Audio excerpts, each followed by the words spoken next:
इसमें प्रावधान ऐसा किया गया कि पूरी पारदर्शिता के साथ ये रहेगा। आपको हिसाब देना पड़ेगा कि आपका हिसाब क्या है, कहाँ कितनी आमदनी हुई, कितना खर्चा हुआ, ये रहेगा पूरी आमदनी वक्त के पास ही, लेकिन हिसाब तो देना पड़ेगा ना, समाज को देना पड़ेगा कि हमारे पास इतना पैसा आया, इतना हमने खर्चा किया। दूसरा, इसमें महिलाओं का भी प्रतिनिधित्व रहेगा। पहले उसमें महिलाओं का प्रतिनिधित्व नहीं रहता था, वो आपस में सब कर लेते थे।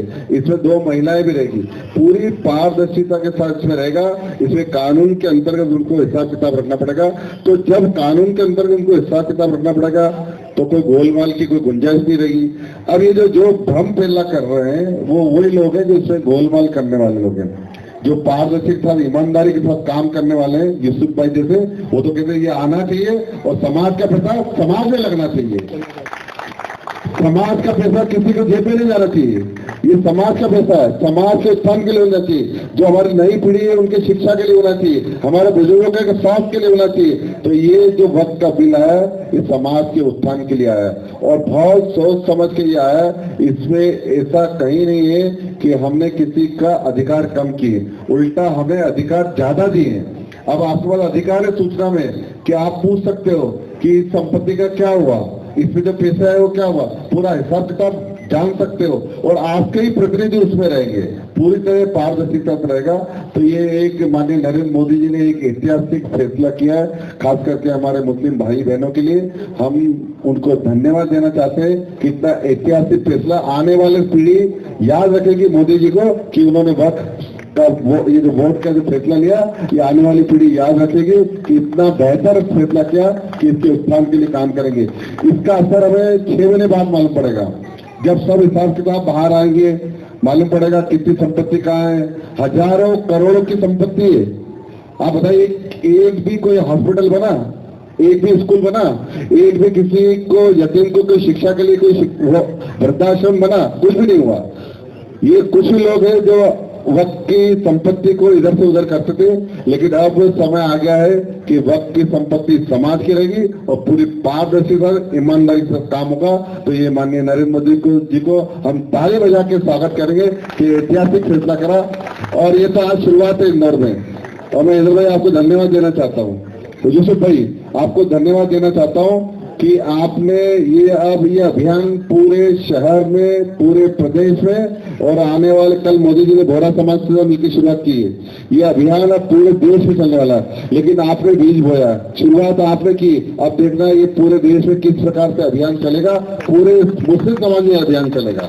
तो मैं आपको यूसुफ भाई धन्यवाद देना चाहता हूँ। आपके परिवार के लोग और दादा भी बैठे हैं, पीछे पिताजी भी बैठे हैं, वो भी हमेशा हर काम में, इनका परिवार मीसाबंदी भी है जी, दादा है हैदर पहलवान, मुझे ध्यान आ गया, इनका परिवार मीसाबंदी भी है। आप कल्पना कीजिए उस समय कांग्रेस कितने 8 इस बिल को पास किया गया और वैसे ही वो राज्यसभा में गया, राज्यसभा में भी रात को 2-2:30 बजे तक ये बिल पर चर्चा हुई और इसको पारित किया गया। तो जब ये बिल पारित हुआ तो हमारे मुस्लिम समुदाय में बहुत हर्ष था। कुछ जो ठेकेदार है उनका जरूर उनको समस्या आ रही थी, ठेकेदारों को, ठेकेदार यानी समाज के ठेकेदार। वो इसलिए कह रहा हूँ कि जैसे अभी सीएम भैया बता रहे थे कि जो वक्त पहले बोर्ड बनते थे उस बोर्ड में क्या हो रहा है किसी को नहीं मालूम पड़ता था, क्योंकि कानून उस समय कांग्रेसों ने ऐसा बना दिया था कि आप उनसे पूछ भी नहीं सकते हो कि ये लाखों करोड़ों की जमीन कहाँ से आई और कहाँ गई, क्योंकि उसका आता पता ही नहीं, कोई हिसाब किताब नहीं, कोई पारदर्शिता नहीं। इससे अगर हम देश के जमीनों की बात करें तो सबसे ज्यादा अगर जमीन है तो रेलवे विभाग के पास है, और दूसरे नंबर पर जमीन अगर देश की है तो वो रक्षा मंत्रालय, जो हमारा रक्षा मंत्रालय है, और तीसरे नंबर पर सबसे ज्यादा जमीन है तो हमारे वक्फ बोर्ड के पास है। अब आप बताइए, इतनी जमीन पूरे देश में 3 नंबर यानी रेलवे और रक्षा के बाद सबसे ज्यादा जमीन है वक्फ बोर्ड के पास। इतने सालों में हजारों करोड़ रुपए की जमीनें आई और कहाँ गई किसी को नहीं मालूम, तो हिसाब किताब नहीं। आप कल्पना कीजिए, हजारों करोड़ की जमीन अगर उनके पास है, उन्होंने कभी बेची है, तो कोई हिसाब दिया है क्या? आज देश में कानून है, संविधान है, संविधान में कोई ट्रस्ट रहता है, समिति रहती है, वो अपना हिसाब किताब प्रस्तुत करती है कि हमारा इतने पैसे आए और इतने हमने खर्चा किए। लेकिन वक्फ बोर्ड के पास ऐसे अधिकार दे दी थे कि उनको हिसाब किताब कोई ले नहीं सकता था, वो न बताते थे।